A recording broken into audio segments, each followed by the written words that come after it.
बोले बोले शंकर भगवान की जय।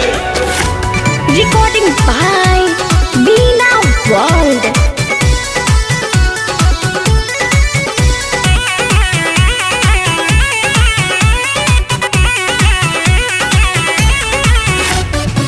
सावन में जल ढारे चली जीजा साथ में, कान्हे पकावर गमछा बांधले माथ में। हाँ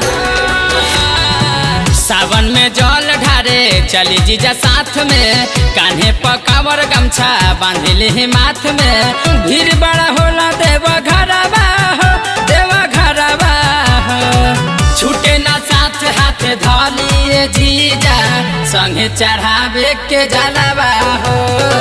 छूटे ना साथ हाथ धलिए जीजा, संगे चढ़ावे के जलवा हो। जलवा हो।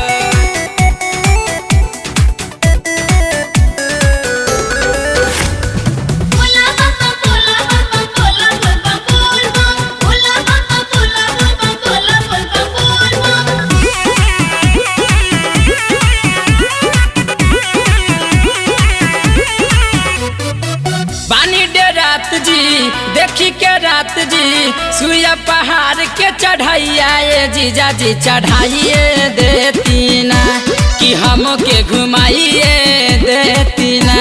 घुमाइए देती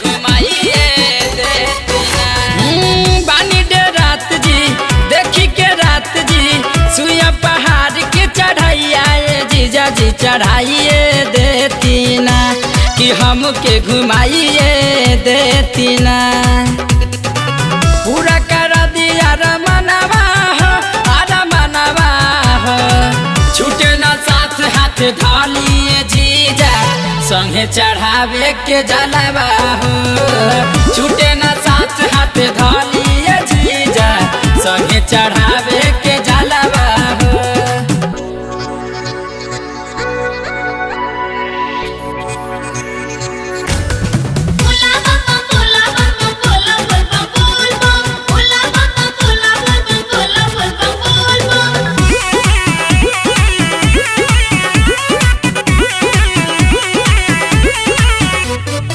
सुनीला नाम जी ढेर बाधाम जी, भोले बाबा के दर्शनवाए लाला जी कराइए देती ना, कि जिया जुड़ाइए देती ना, कि जिया जुड़ाइए देती ना। हाँ सुनीला नाम जी ढेर बाधाम जी, भोले बाबा के दर्शनवाए लाला जी कराइए देती ना, कि जिया जुड़ाइए देती ना। गणेश विजय जीजा संघवा हो, अरे संघवा हो।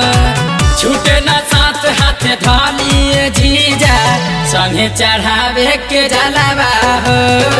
छूटे ना साथ हाथ